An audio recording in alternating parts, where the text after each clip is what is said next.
రోజుకో కొత్త వైరస్ తో ప్రపంచ దేశాలను వణికిస్తుంది చైనా. మొన్నటి వరకు హెచ్ఎంపీ వైరస్ తో వణికించింది చైనా. తాజాగా చైనాలో మరో కొత్త వైరస్ ను గుర్తించారు. గబ్బిలాల్లో గుర్తించిన ఈ కొత్త వైరస్ ను HKU5CoV2 గా పేర్కొన్నారు. ఇది కోవిడ్-19 కి కారణమైన SARS-CoV-2 ను పోలి ఉన్నట్లు పరిశోధనల్లో గుర్తించినట్లు హాంకాంగ్ కు చెందిన సౌత్ చైనా మార్నింగ్ పోస్ట్ పత్రిక తన కథనంలో పేర్కొంది. ఇది జంతువుల నుంచి మానవులకు సంక్రమించే ముప్పు ఉన్నట్లు భావిస్తున్నారు. గబ్బిలాలో కరోనా వైరస్లపై విస్తృత పరిశోధనలు చేసి బ్యాట్ ఉమెన్ గా పేరొందిన ప్రఖ్యాత వైరాలజిస్ట్ షీ ఝంగ్లీ ఈ పరిశోధనా బృందానికి సారథ్యం వహించారు. ఇందులో laboratory, Ganzhou academy of sciences, Wuhan విశ్వవిద్యాలయంతో పాటు వుహాన్ ఇన్స్టిట్యూట్ ఆఫ్ వైరాలజీకి చెందిన శాస్త్రవేత్తలు భాగస్వాములుగా ఉన్నారు. ఈ పరిశోధనకు సంబంధించి పరిశోధనా పత్రం సెల్ జర్నల్లో సమీక్షకు ఉంచినట్లు కథనంలో పేర్కొన్నారు.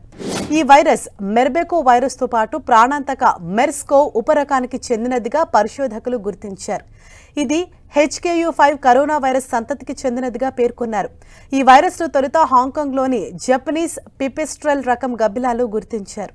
తాజా పరిశోధన ప్రకారం HKU5CoV2 నేరుగా లేదా మాధ్యమ జీవుల ద్వారా మనుషులకు వ్యాపించే అవకాశం ఎక్కువగా ఉందని శాస్త్రవేత్తలు హెచ్చరిస్తున్నారు. అయితే ఈ వైరస్ సామర్థ్యం కోవిడ్-19 తో పోలిస్తే తక్కువేనని పేర్కొన్నారు.